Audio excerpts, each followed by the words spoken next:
The new kingdom of Egypt was established around 1550 BCE, and the leaders took a very aggressive strategy in reclaiming their borderlands. Multiple Egyptian rulers fought for control all the way from Megiddo in Israel to the Orontes River in Western Asia. Egyptian accounts between 1400 and 1300 BCE indicate that the region of Jajahi in southern Canaan was highly unstable, and Egypt was losing territory to a rival state in northern Syria called the Mitanni. Additionally, a set of correspondence between the Egyptian leadership and their representatives in Canaan, known as the Amarna letters, reveal the decline of Egyptian influence in this region. Things only started turning around when Horemheb, the last ruler of the dynasty, began campaigning in the region. These campaigns continued with the next dynasty, where Pharaoh Seti I wanted to restore the days of imperial Egyptian dominance. He campaigned in Canaan and Syria, where he took 20,000 troops and reoccupied numerous abandoned posts. He also left garrisons in several cities. He made an informal peace agreement with the Hittites, seized control of various territories along the Mediterranean, and then continued his conquest into Canaan. Seti I captured Kadesh and defeated the Amurru kingdom with his son and heir Rameses II by his side. At some point, however, both Kadesh and the Amurru kingdom fell back under Hittite control. By this time, Rameses II was the ruler of Egypt, and he couldn't let that stand. In the 4th year of his rule, he marched north into Syria with the goal of recapturing Amurru, or possibly as a means of confirming the loyalty of his vassals and sniffing out any dissent.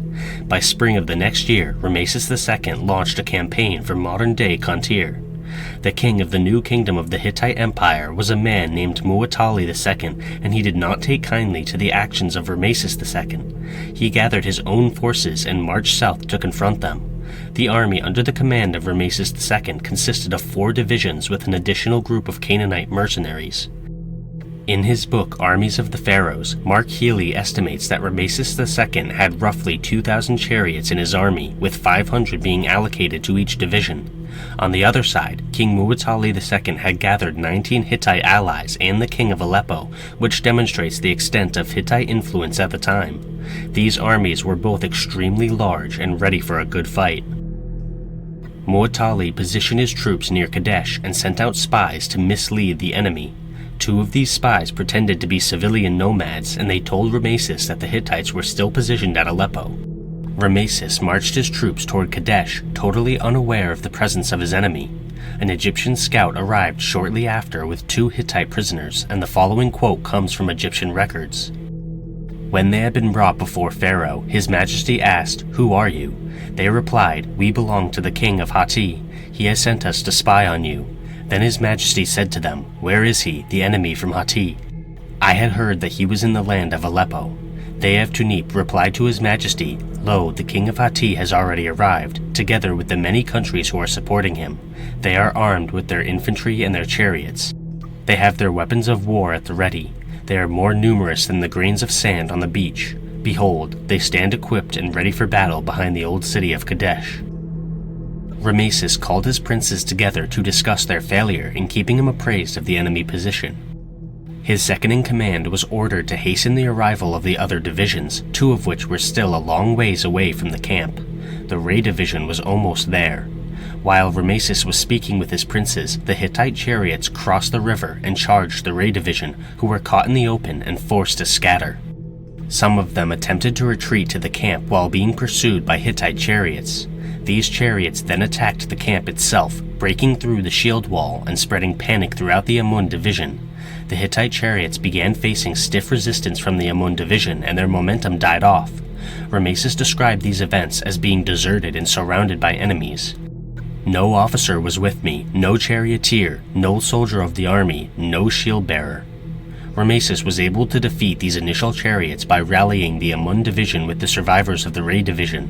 While the Hittites stopped to plunder the camp, believing that the Egyptians had been defeated, Rameses personally led the counterattack. "I was before them like Set in his moment. I found the massive chariots in whose midst I was, scattering them before my horses." Rameses drove the Hittites back to the Orontes River, and his chariots proved to be faster than the Hittite chariots. Muwatalli watched these events from the walls of Kadesh, where he still had command of a massive infantry force and countless chariots. As his vanguard reached the river in retreat, Mu'atali ordered a counterattack of 1,000 chariots to be led by his most trusted nobles. Mu'atali undoubtedly thought that this move would spell doom for Rameses, and he watched with anticipation as his 1,000 chariots bore down on the Egyptians. But then something unexpected happened. The Egyptian troop contingent from Amurru suddenly arrived, surprising the Hittite forces. Before the Hittites could retreat, the Bata division of Ramesses' army also arrived from the south. Within minutes, the Hittites had gone from charging the enemy with a vastly superior force to suddenly being horribly outnumbered and surrounded on 3 sides by enemy troops. The only direction that was left for them to retreat to was the Orontes River. The Hittites abandoned their chariots and attempted to swim across the river, which resulted in most of them drowning. Hittite records from Hattusa tell a very different version of events, asserting that Rameses was forced to retreat from the battle in defeat. Modern historians have concluded that the battle was likely a draw, with neither side gaining or losing anything of particular significance. In the aftermath, Rameses was very angry with the Amun division for their initial failure at the beginning of the battle, so he had the entire division executed. Mu'atali would go on to lead campaigns as far south as the Egyptian province of Upai, and Rameses was unable to counter him due to conflict in Canaan. In the 8th and 9th years of his reign, Rameses captured the Hittite cities of Dapur and Tunip, which was more of a symbolic victory than a practical one. The thin strip of territory that Rameses had taken control of was not an easily defensible region, and the Hittites regained control within a year. Roughly 15 years after the Battle of Kadesh, in the 21st year of Ramesses' reign, a peace treaty between the new Hittite king Hattusili III and Rameses himself was signed. This treaty ended the border conflicts, and a replica hangs on a wall at the headquarters of the United Nations. It's the earliest international peace treaty known to historians.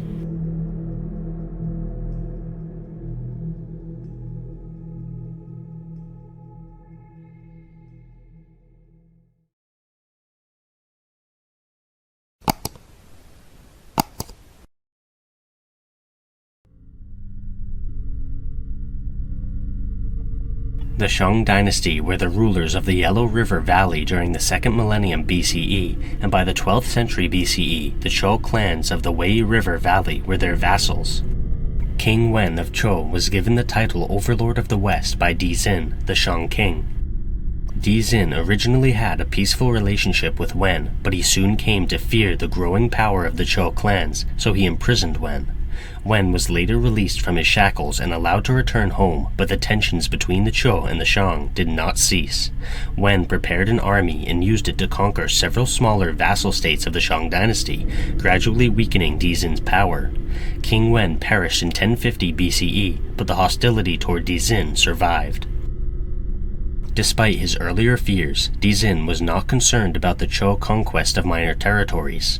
According to records, Dizin was a very narcissistic man who believed that his right to rule was granted by divine authority, and he spent more time drinking and sleeping with his favorite consort than worrying about the Chou conquest. However, Dizin would have been much wiser to concern himself with these events. King Wu, Wen's son and successor as king of the Chou clans, led a revolt several years later. Wu delayed this revolt because he did not believe that it was divinely sanctioned for several years, and he needed to wait for the right opportunity, but when the time came, Wu did not hold back. Under Wu's command, 45,000 troops and a few hundred wagons marched on Shang forces. Dizin gathered 170,000 troops to combat the advancing Chou army, but he made a critical mistake in judgment. Many of Dizin's troops were slaves, and he assumed that his superior numbers would be enough to overcome the lack of morale within his ranks. He was very, very wrong. The opposing armies met in Muye, a district of current-day Henan, and the majority of Dizin's troops either fled in fear or joined the Chou army. Dizin watched as his own forces ran away and joined the enemy in droves, shrinking his power man by man. A battle ensued between the Chou forces and the remaining Shang loyalists, but the Chou troops were much better trained and had good morale. King Wu broke through the enemy defenses in a chariot charge, and Dizin was forced to flee. The battle was recorded in a poem, which is translated as follows. The troops of Yinshang were collected like a forest and marshaled in the wilderness of Muye. The wilderness of Muye spread out extensively, bright shone the chariots of sandal. The teams of bays, black-maned and white-bellied, galloped along.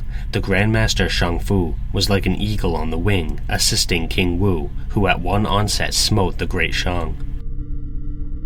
The Chou easily won the battle, and they showed very little mercy to the remaining Shang troops. Blood flowed and heads rolled, and Dizin realized that his time in power was at an end. He ended his own life via burning, rather than face his victorious enemy. King Wu found Dizin's favorite consort and executed her. Shortly after, he ordered the imperial grain store to be opened so that the starving populace could be fed. The battle and subsequent actions of King Wu marked the end of the Shang dynasty and the beginning of the Chou dynasty.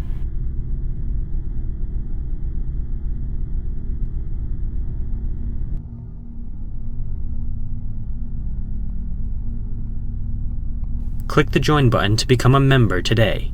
Channel members receive exclusive content as well as early access to all my content.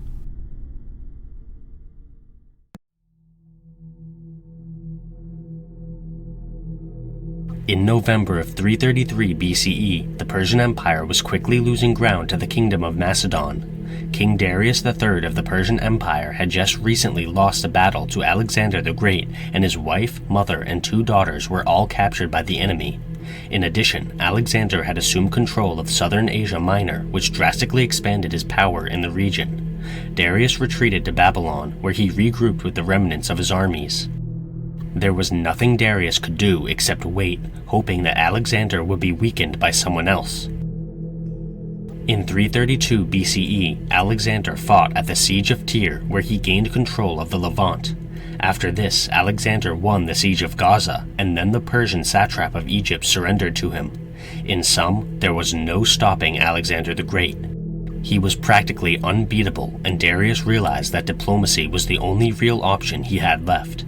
Darius and Alexander met with each other to negotiate, and Darius attempted to dissuade Alexander from attacking the Persian Empire any further. Ancient historians provide several different accounts of these negotiations, and modern historians have concluded that these varying accounts actually indicate 3 separate negotiation attempts. In the first, Darius requested that his family be returned safely, and he would pay Alexander 10,000 talents as ransom. Darius also offered to give Alexander a chunk of land in Asia Minor, and he also offered to recognize Alexander as a monarch of equal status. Alexander rejected these offers. It was also recorded that Darius had sent a letter to Alexander after the Battle of Issus, demanding that Alexander withdraw his troops from Asia and release all of his prisoners. Darius offered a ransom for these prisoners as well, but Alexander rejected this offer. After Alexander's capture of Tyre, a second negotiation attempt took place. Darius offered Alexander the hand of his daughter, Statira II, in marriage, in addition to all the territory west of the Halys River. Another historian also claimed that Darius offered yet another ransom for Alexander's prisoners. Once again, Alexander rejected this offer. Following this second failure, Darius began making preparations for battle. Nevertheless, he attempted to negotiate with Alexander one last time. After Alexander departed from Egypt, Darius praised Alexander for the treatment of his mother in captivity, and he offered Alexander all the territory west of the Euphrates River, as well as co-rulership of the Persian Empire. Additionally, he offered Alexander one of his daughters as a bride and 30,000 talents of silver. This final offer was significantly more generous than the previous 2, and Alexander took some time to deliberate. According to a Greek historian, a Macedonian general named Parmenion was the only person who spoke up, reportedly saying, "If I were Alexander, I should accept what was offered and make a treaty." Alexander supposedly replied, "So should I if I were Parmenion." He rejected this final offer and insisted that there could only be one king of Asia. He demanded that Darius either surrender or meet him in battle to determine who would rule the region. This was the final straw for Darius. He had tried to negotiate peacefully 3 times, but Alexander had spit in his face. He ordered one of his Persian noblemen, a man named Mazias, to guard the crossing of the Euphrates River with a force of 3,000 cavalry. In the late spring or early summer of 331 BCE, Alexander marched from Egypt through Syria toward the Tigris River. Later that year, he reached the town of Thapsacus, which was located on the Euphrates. When Mazias saw Alexander's army approaching, he immediately turned around and ran the other way, leaving the region completely undefended. Alexander crossed the Euphrates in the summer of 331 BCE, and from there he followed a northern route to Babylon instead of a more direct southeastern route. The reason for this was because the northern route placed the Euphrates River and the mountains of Armenia on the left while they marched, which allowed the army to forage for supplies. In addition, this indirect route protected the army from the extreme heat conditions that they would otherwise face along the southeastern route. Captured Persian scouts reported that Darius had positioned his army shortly beyond the Tigris River, and Alexander found the river undefended. One ancient historian claimed that Mazias had been ordered to protect the Tigris, not the Euphrates, and he had assumed the Tigris was impossible to cross because of the strong currents, so he left it undefended. This historian also claimed that Mazias used scorched earth tactics on the countryside that Alexander would be marching through. Regardless of what really happened with Mazias, Alexander managed to cross the Tigris, albeit with considerable difficulty. As an interesting side note, a lunar eclipse occurred on either the 20th or 21st of September that year, which was shortly after the Macedonian army had crossed the river. 4 days later, the Macedonians spotted members of Mazias' cavalry, and they captured a handful of these soldiers.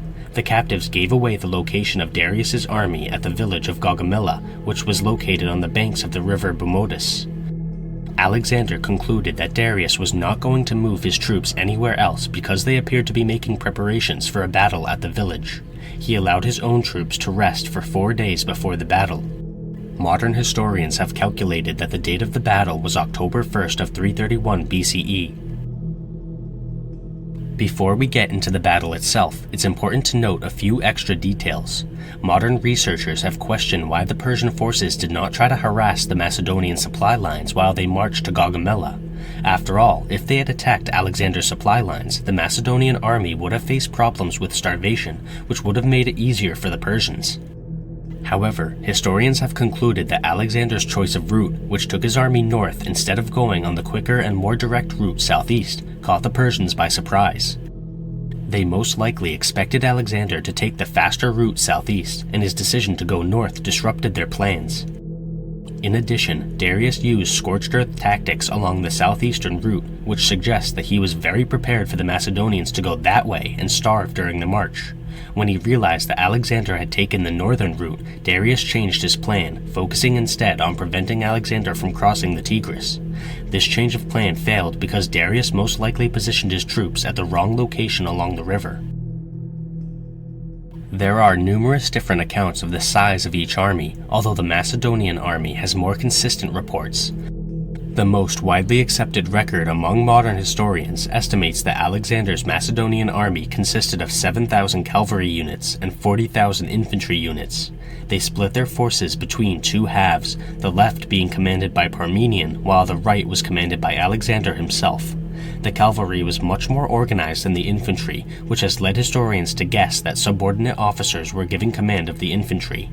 On the other side of the battle, the size of the Persian army under Darius is much more difficult to determine because there are so many sources that contradict each other. As a result of this disagreement, historians have put together a table that presents a range from low estimates to high estimates. In total, the Persian army numbered anywhere from 52,000 troops to nearly 269,000 troops. Either way, Alexander was badly outnumbered.